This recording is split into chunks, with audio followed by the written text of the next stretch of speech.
Hi, welcome to NEET now your NCERT destination. आज हम बात करेंगे गिबरेलिंस की and why are they so important.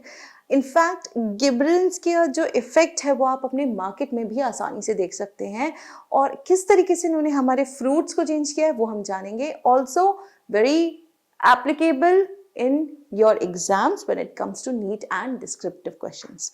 चलिए, हम बात कर रहे हैं गिबरेलिंस की, राइट।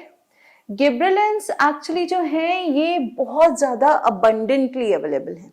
अबंडेंटली अवेलेबल का मतलब क्या हुआ? क्योंकि ये बहुत ज़्यादा नंबर में अवेलेबल है। अबंडेंटली अवेलेबल, इनफैक्ट ये कहा जाता है कि हमारे पास जो गिबरेलिंस का नंबर है that is way more than 100 also, यानी 100 से ज़्यादा गिबरेलिंस हमें पता है। इसमें से जो सबसे ज्यादा स्टडीड फॉर्म है गिबरेलिंस का वो है आपका gibberellic acid. And in fact gibberellic acid जिसको हम Ga3 से डिनोट करते हैं, ये सबसे पहला था जो हमने डिस्कवर किया था।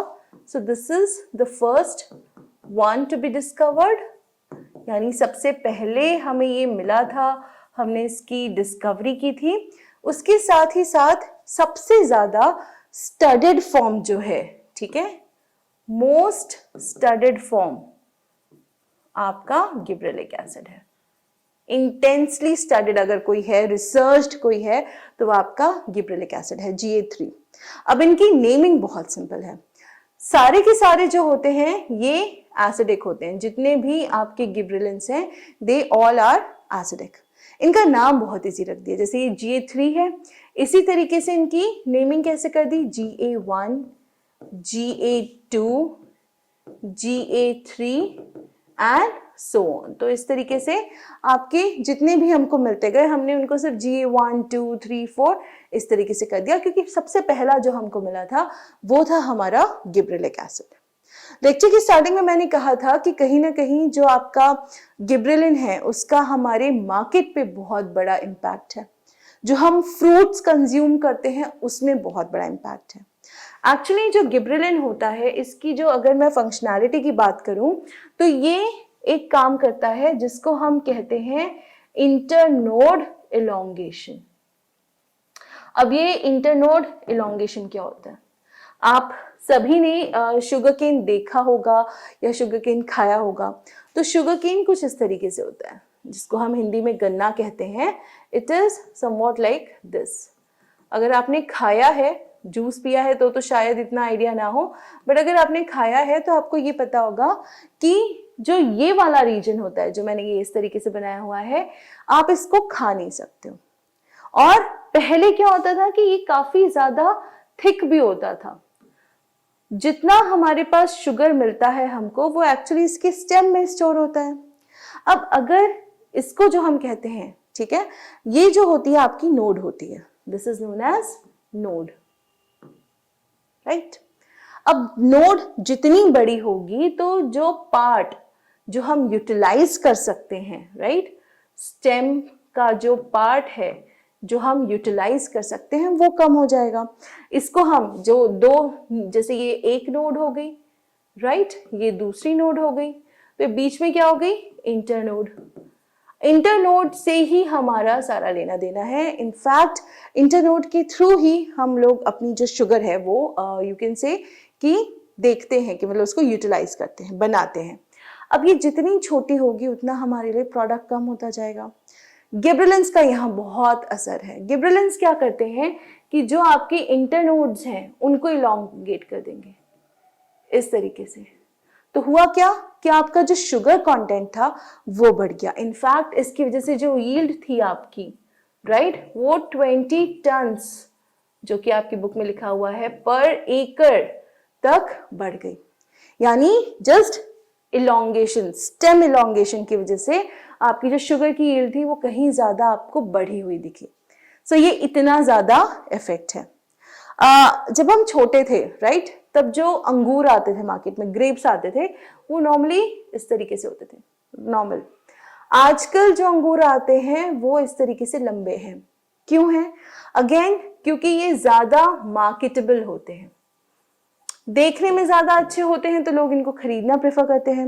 अगर आप कभी नासिक साइड या महाराष्ट्र साइड जाओगे तो इनको कहा जाता है कैप्सूल ग्रेप्स, राइट। इनका नाम ही होता है कैप्सूल ग्रेप्स। कैप्सूल ग्रेप्स इसलिए कहते हैं क्योंकि थोड़ा सा इलोंगेटेड होते हैं, तो कैप्सूल्स की तरह लगते हैं, तो इनका नाम है capsule grapes. They are very sweet also, right, क्योंकि अगेन जो कंटेंट था वो बढ़ गया, यील्ड बढ़ गई, सो ये एक बेटर मार्केटेबल प्रोडक्ट हो गया। Same goes for your apples also. Apples इस तरीके से होते थे, राइट, छोटे नॉर्मल। इनकी वजह से क्या होने लग गया है, apples also have become elongated. Apples का भी जो शेप है वो कहीं ना कहीं थोड़ा सा लंबे की तरफ हो गया है। इसको अगर हम कहेंगे इलोंगेटेड, यानी कि लंबाई, जैसे कि हमने ग्रेप्स में देखी, वैसे ही आप यहाँ पे एप्पल्स में भी देख सकते हो कि कहीं ना कहीं थोड़ा सा बढ़ गया है। एक इंपॉर्टेंट पार्ट और है मार्केटेबल, जो हमने पहले कहा कि इनकी वजह से गिबरेलिंस जो हैं दे डिले सेनेसेंस। अब जब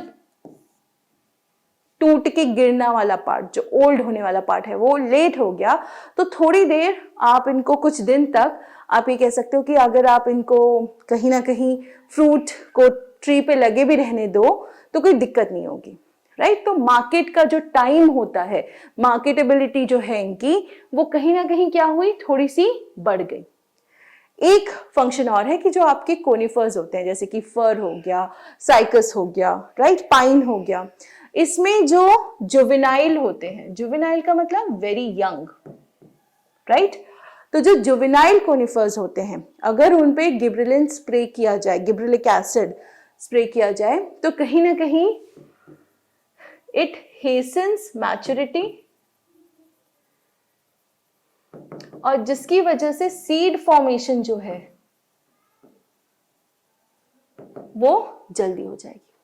सो इस वजह से आप कह सकते हो कि गिबरेलिन्स जो हैं कहीं ना कहीं वो सारी चीजें कर रहे हैं जिसकी वजह से हमारा प्रोड्यूस जो है या फिर यील्ड जो है वो काफी ज्यादा बढ़ जा रही है। सो अगेन गिबरेलिन्स चीजें लंबी कर रहे हैं, सेनेसेंस आगे बढ़ा रहे हैं, तो क्या हो रहा है, आपका जो बेसिकली प्रोडक्ट है वो मार्केट में ज्यादा रह रहा है। यील्ड अगर आप देखेंगे इंटरनोड्स की या फिर इनफैक्ट आपके ग्रेप्स की या एप्पल्स की ज्यादा हो गई है, बढ़ गई है। They have become more you can say attractive, तो कंज्यूमर इसको लेना चाहता है।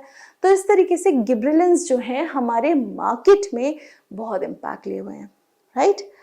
With this, I end this lecture. छोटा टॉपिक है, बट यू कैन से कि इलोंगेशन पे या इंटरनोड इलोंगेशन पे ये ज्यादा फोकस करते हैं, और यही चीज इनको ऑक्सिन से डिफरेंट भी करती है। अगर हम साइटोकाइनिन की बात करें, वो आपके कहीं ना कहीं सेल डिवीजन पे काम करते हैं। गिबरेलिन्स जो हैं they work on sale elongation, और इसीलिए ये जो प्रोडक्ट्स हैं ये निकल के आ रहे हैं आपके, ठीक है। तो चलिए नेक्स्ट टॉपिक में मिलेंगे, तब तक के लिए आई होप आपने सब्सक्राइब कर लिया चैनल को, इसको एक बार रिवाइज कर ले। कोई ऐसा टॉपिक है जो आप चाहते हैं कि हम बनाएं तो प्लीज कमेंट डाउन करिए, will be more than happy to do so. I will see you soon in another video, till then keep studying, keep working hard and take care. Thank you so much.